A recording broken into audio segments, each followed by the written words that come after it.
Commerce Alive Today presents Winn-Dixie.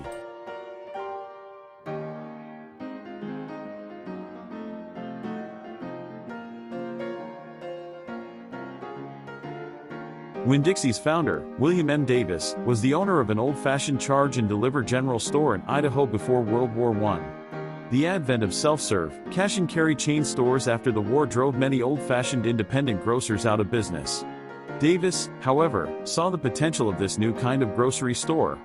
He moved his family to Miami, Florida, and, borrowing $10,000, entered the self-serve grocery business. He bought his first store, the Rockmore Grocery, in the Miami suburb of Lemon City in 1925.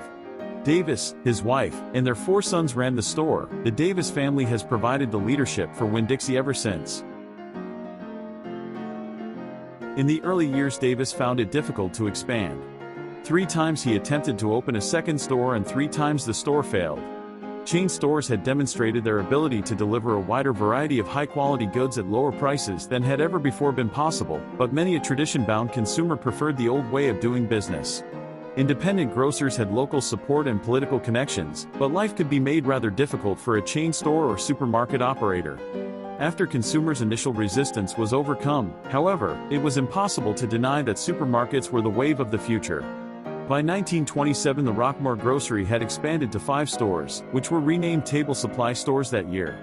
Having expanded to Tampa in 1931 with the $10,000 purchase of Lively Stores, the company operated 34 stores in South Florida by 1934, the year W. M. Davis died. Davis's 4 sons took control of the company at their father's death and set out on a course of further expansion.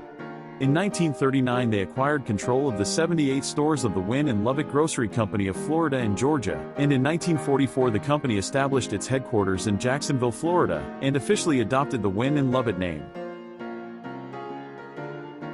The war years brought a lull in the supermarket industry. Food rationing, labor shortages, and price increases forced supermarkets to tighten their belts with the rest of the nation. Winn and Lubbock, along with most of the supermarket industry, cooperated with the government by maintaining a lid on prices during and immediately following the war. During this time, non-food products filled what would otherwise have been empty shelves, and began to assume a more prominent place in supermarkets. The higher profit margins on non-food products allowed supermarkets to maintain food prices at relatively low levels without jeopardizing overall profitability. Once the economy had returned to normal, Winn and Lubbock picked up where it had left off before the war. In 1945 the company expanded into Kentucky with the purchase of 31 Stuyden stores. An additional 46 Florida stores were gained in 1949 through the acquisition of Margaret Ann Stores. Winn and Lubbock became the first Florida industrial corporation to gain a listing on the New York Stock Exchange in 1952. 3 years later the company added several more grocery chains to its company rolls: Penny Stores in Mississippi and 2 South Carolina chains, Valentine Stores and Eden Stores. Later in 1955, Winn and Lubbock merged with Dixie Home Stores of Greenville, South Carolina, which operated 117 stores, and changed its name to Winn-Dixie Stores Incorporated. With this merger, Winn-Dixie broke into the top 10 supermarket chains and from the mid-1950s through to the mid-1960s was the most profitable company in the industry. Profits in the supermarket industry are more dependent on high volume than high profit margins, but Winn-Dixie's profit margins in this period were exceptionally high. This was due to both an increase in sales fourfold between 1954 and 1964 and lower labor costs in the non-union South. Winn-Dixie continued to expand and prosper in the late 1950s and early 1960s. In 1956 alone, Winn-Dixie acquired 24 North Carolina stores from Kettner Milner Stores Incorporated, 42 Hill stores in the New Orleans area, and 9 King's outlets in Georgia. In 1962 the company acquired Hill Grocery Company Incorporated and its 35 stores in the Birmingham, Alabama, area. In addition to acquiring more retail outlets, Winn-Dixie also branched out into processing, manufacturing, and distribution, producing a wide variety of store brand products from these support facilities. With profits increasing each year and with 23 consecutive years of cash dividend increases, Chairman J. E. Davis, one of W. M. Davis's sons, could confidently predict in the Wall Street Journal in 1966 that Winn-Dixie would shatter all previous sales and profit records in fiscal 1967. The year 1966 also brought some bad news, however. The Federal Trade Commission had been investigating the increasing concentration in the supermarket industry and had concluded that mergers and acquisitions in the industry had unfairly limited competition, in violation of the Clayton Antitrust Act. Winn-Dixie, as the most profitable and one of the fastest-growing chains, was an obvious target. The investigation showed that, in fact, a third of Winn-Dixie's increase in sales over the previous 10 years had been generated by stores acquired during that period. As a result, the FTC ruled that for 10 years Winn-Dixie was forbidden to acquire any retail grocery stores in the United States without FTC approval. When the ban was lifted in 1976, Winn-Dixie acquired the 135 stores and the support facilities of Kimball Incorporated in Texas, Oklahoma, and New Mexico. The stores in New Mexico, which were unionized, posed a problem for the traditionally non-union Winn-Dixie. After the company refused to negotiate with the union and a pro-union boycott began, Winn-Dixie sold its New Mexico stores in 1979. In 1983, J.E. Davis stepped down as chairman of Winn-Dixie, and a member of the third generation of the Davis family, Robert D. Davis, assumed control. Robert's 5 years at the helm were marked by a virtually flat rate of growth in gross profits, although net earnings did not suffer because of lower tax rates. Winn-Dixie faced increasing competition in the 1980s, not only from its traditional competitors, the other large chains, but also from convenience stores, which made a large dent in the market. In 1988, Robert stepped down as chairman but remained vice chairman, and his cousin, A. Dano Davis, was elected to succeed him. Dano Davis's new management team implemented measures to cut operating costs and raise gross profit margins. Management costs were also pared, and 60 management positions were eliminated. Winn-Dixie began selling off its smaller, less efficient stores and also unloaded some of its less productive baking facilities. The prevailing trend was toward larger, more modern stores offering more merchandise. Despite these very positive moves, Winn-Dixie faced some problems in the late 1980s. It was notified by the Environmental Protection Agency that it was a potentially responsible party for the cleanup of 2 dumping grounds designated as Superfund sites in Florida. The company estimated cleanup costs at about $200,000. Winn-Dixie also spearheaded a battle between grocery retailers and large producers of packaged goods over who would determine the shape of the market for retail food. Winn-Dixie announced in 1988 that it would no longer accept promotion allowances for products on a market-by-market basis, but only chain-wide. Winn-Dixie demanded a consistent national pricing policy from major suppliers such as Campbell Soup, General Mills, Quaker, Procter & Gamble, and others. The companies initially refused to meet Winn-Dixie's demands, and Winn-Dixie retaliated by dropping certain of their products from its inventory. According to Fortune, Winn-Dixie's crusade was a response to the declining profitability of the preceding 5 years. Winn-Dixie negotiated with each of the producers separately, hoping to solve the impasse and preserve its market position. In January 1990, Winn-Dixie abandoned the acquisition of 24 B&B Cash grocery stores in the Tampa, Florida, area that had been announced the previous October. The Federal Trade Commission was concerned about the antitrust implications of the deal, which could have provided Winn-Dixie a virtual monopoly in a couple of southern Florida counties, and launched an investigation. The deal was called off when both parties became concerned about the cost of complying with the FTC's inquiry. By the early 1990s, Winn-Dixie had essentially won the producers over to its position, a victory that was crucial to the company's emphasis on chain-wide low prices that began in 1991. The chain quickly became the low-price leader within the markets it served. Keeping prices low helped Winn-Dixie compete in the increasingly crowded markets it served. That accomplished, Winn-Dixie next aimed to attain a further leg up on the competition by increasing the size of its stores. During the previous decade, the company had increased average store size from 22,000 square feet in 1982 to 30,000 square feet in 1989. It had also introduced larger, 44,000 square foot marketplace stores, which were grocery stores with the addition of such services as pharmacies and photo finishing. After the first had been opened in Valdosta, Georgia, in 1984, about 55 marketplaces had been built by the end of the 1980s. Starting in 1991, Winn-Dixie increased its store sizes even further, renovated or closed hundreds of its older and smaller stores, and altered the layout and conception of the marketplace stores, some of which were as large as 55,000 square feet. By 1996, average store size was up to 38,800 square feet. Although Winn-Dixie did open a number of new stores during this period and also acquired in early 1995 the Thriftway food drug chain, which had 25 units in the greater Cincinnati area, overall Winn-Dixie actually had fewer stores in its chain in 1996 of 1,178 stores compared in 1991 1,207 stores thanks to the large number of older stores it closed. The company spent large sums of money on renovations and new store openings $650 million in fiscal 1994 alone and converted more and more of its stores to the new marketplace design. By 1996 there were 504 marketplaces in the chain compared to 634 Winn-Dixies, and many of these larger format stores included a food pavilion, which was a large single aisle featuring a bakery, produce, deli, a combination meat-seafood service area, and a sit-down eating area. The food pavilion was aimed to offer customers a convenient layout and more convenience food, especially targeted for the more time-stressed customer.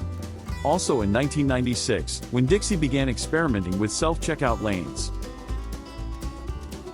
After net income hit a peak of $255.6 million in the fiscal year ending in June 1996, Winn-Dixie saw its earnings steadily erode in the face of heightening competition.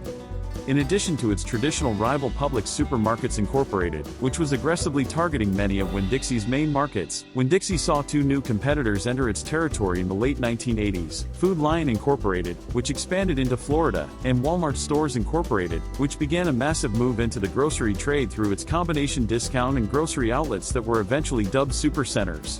Given that the Arkansas-based Walmart's main territory was in the South, Winn-Dixie was hit particularly hard by the discount giant's food foray.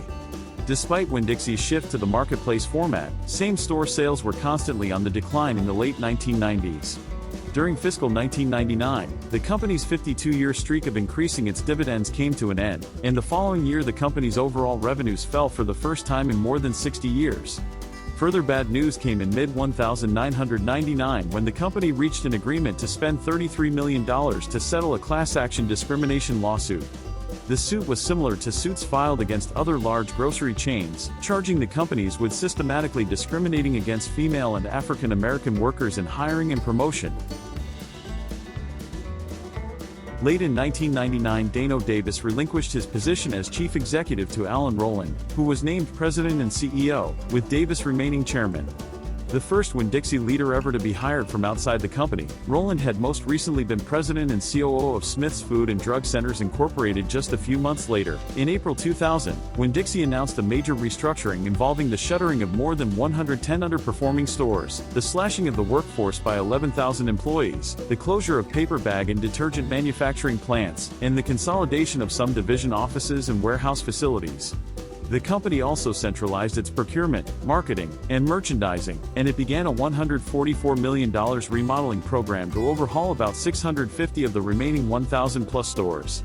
Winn-Dixie also wanted to exit from the Texas and Oklahoma markets, where operations were only marginally profitable and market share was falling, but a deal to sell the 74 stores in those states to the Kroger Company was nixed by the FTC, which was concerned about the potential erosion in competition in the Fort Worth, Texas, market. In connection with the restructuring, Winn-Dixie recorded charges of $396 million. As a result, Winn-Dixie suffered a net loss of $228.9 million for fiscal 2000. At the same time that this strategic downsizing was being implemented, Winn-Dixie took the unusual step of expanding through two acquisitions. In October 2009, supermarkets in the Orlando, Florida area were acquired from Gooding Supermarkets Incorporated, and in January 2001 Winn-Dixie spent $85 million to acquire 68 grocery stores from the bankrupt Jitney Jungle Stores of America Incorporated. The latter outlets were located in Mississippi, Alabama, and Louisiana, and that deal also included gas stations that operated in conjunction with 32 of the stores. Later in 2001, Winn-Dixie announced that it was slashing its dividend from $1.02 per share to 20 cents in order to improve earnings and free up cash for debt reduction and reinvesting in the business. In October 2001, the company launched a new advertising campaign called The Real Deal that touted real good food, from real good people, at a real good price. The next year, Winn-Dixie followed an industry trend by launching a customer loyalty card. During the early 2000s, Winn-Dixie converted more than 50 of its stores to the SaveRite grocery warehouse format. Typically located in lower-income neighborhoods, SaveRite sold a limited selection of low-priced groceries in sparsely furnished stores. The biggest shift to this format was in Atlanta, where 38 locations began sporting the SaveRite banner in 2002. Also in 2002 the manufacturing operations were reduced still further with the sale of Deep South Products Incorporated, operator of a cheese plant in Gainesville, Georgia, to Schreiber Foods Incorporated. Winn-Dixie also divested its troubled operations in Texas and Oklahoma, which included 76 stores, a dairy plant, and a distribution center. This cut the workforce by another 5,300 jobs and also resulted in a $172.8 million net loss from discontinued operations, which cut net earnings for fiscal 2002 to $86.9 million. As it looked toward the future, Winn-Dixie aimed to increasingly tailor its stores to the particular neighborhoods in which they were located. This was a growing trend among food retailers attempting to differentiate themselves from the likes of Walmart.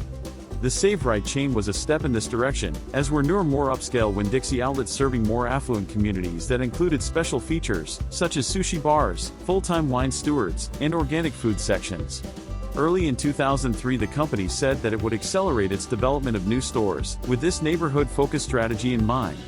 In June of that year Roland retired from the company. Roland had certainly succeeded in stabilizing the company's financial position, but observers were not entirely convinced that Winn-Dixie had been fully turned around. The new president and CEO was Frank Lazaran, whom Roland had brought on board as COO a little more than a year earlier. Lazaran had previously been president of Randall's Food Markets Incorporated, a division of Safeway Incorporated. Net earnings of $239.2 million for fiscal 2003 represented the company's best showing since 1996. In June 2003 Winn-Dixie also announced that it would consolidate its private label product lines from the more than 60 brands that had been in use to just 3, the premium quality prestige line, the new Winn-Dixie brand, which would be used for moderately priced items, and the value-priced Thrifty Made brand. In April 2004, Winn-Dixie announced the closure of 156 stores, and the elimination of 10,000 jobs. Included were the 21 stores that had operated under the Thriftway name in and around Cincinnati. By July, Winn-Dixie agreed to sell several Thriftway locations to Kroger, Remke Markets, and Big Supermarkets. Another 40 stores in the Atlanta area were converted to the SaveRite grocery warehouse brand, as an alternative to store closure. In October, the company sold 10 stores in North Carolina and Virginia to Salisbury-based Food Lion, with the stores in Clarksville, Danville, Martinsville, South Hill, Stanleytown, and Elizabethtown converting to the Food Lion name. On February 22, 2005, Winn-Dixie filed for bankruptcy. Despite being a publicly traded company, the Davis family still held about 35% of Winn-Dixie stock. Starting in June, the company adjusted its store hours and stopped 24/7 service. On June 21, it announced the sale or closure of 326 stores and the elimination of 22,000 store positions and 500 corporate employees. In July, 7 stores were sold in the Piedmont Triad. As part of the restructuring, the company pulled out of the Carolinas, Tennessee, Texas, and Virginia. It also exited the Atlanta market. Once the restructuring was completed, Winn-Dixie's footprint was reduced to the Bahamas, and 5 of the Deep South states, almost all of Florida and Alabama, the southeastern half of Louisiana, the southeast corner of Mississippi, and the southwest and coastal corners of Georgia. With the closures, Winn-Dixie now had fewer stores than it had in the 1950s.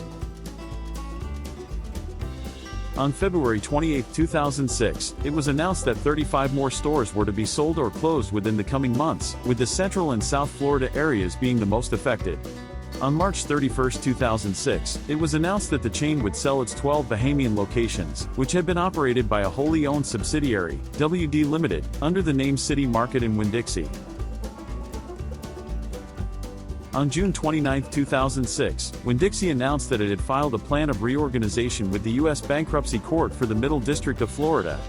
The company emerged from Chapter 11 protection on November 21, 2006, in a much stronger financial position.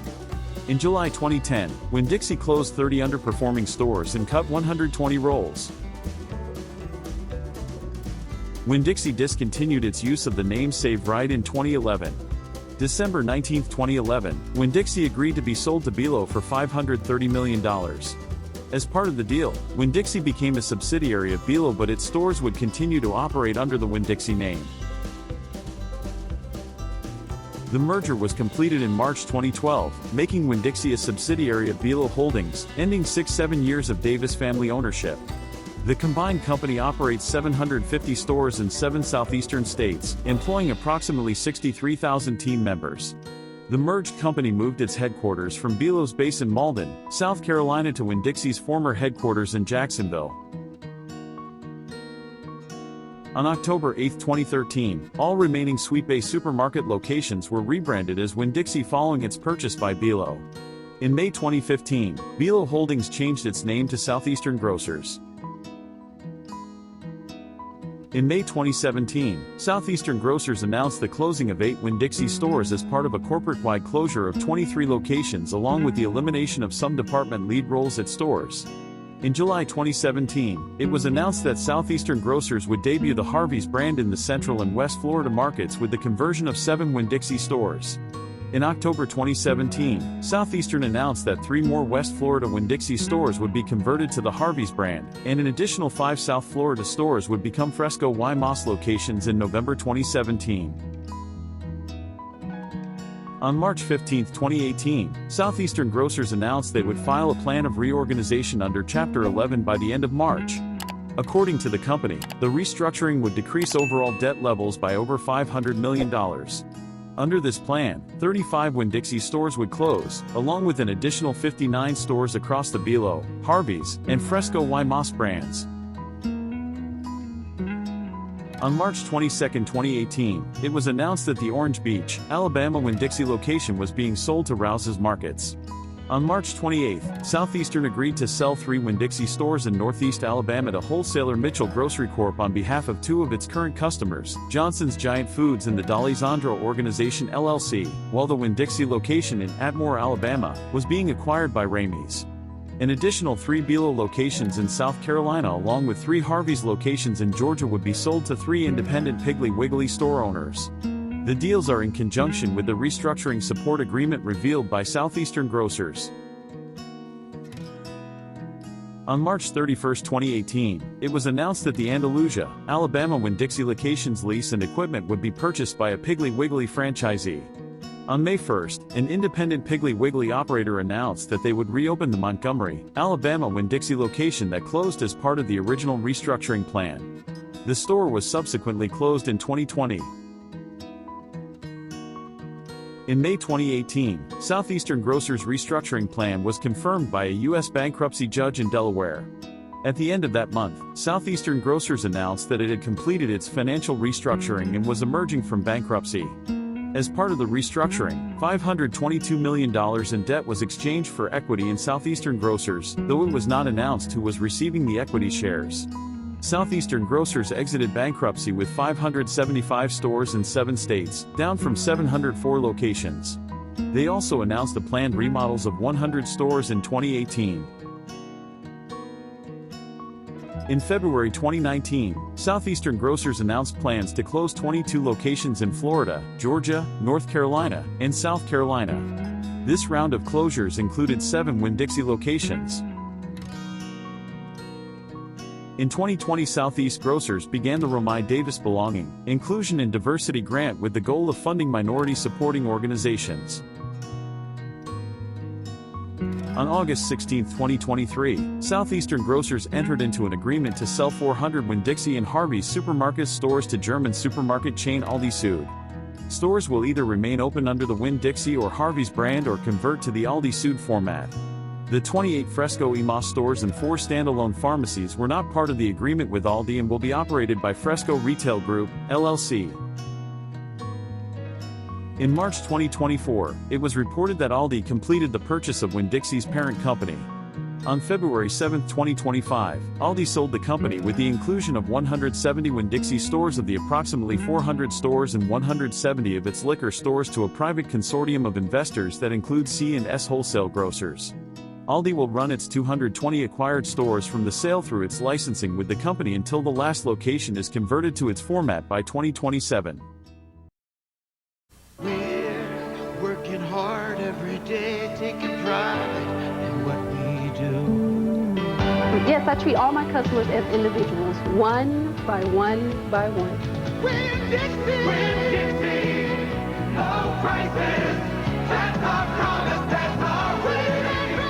America's supermarket! everyday low price or everyday life. They're smiling. I know If they you are. have any fond memories, please indicate it at the comments below. Thanks for watching, subscribe, and like.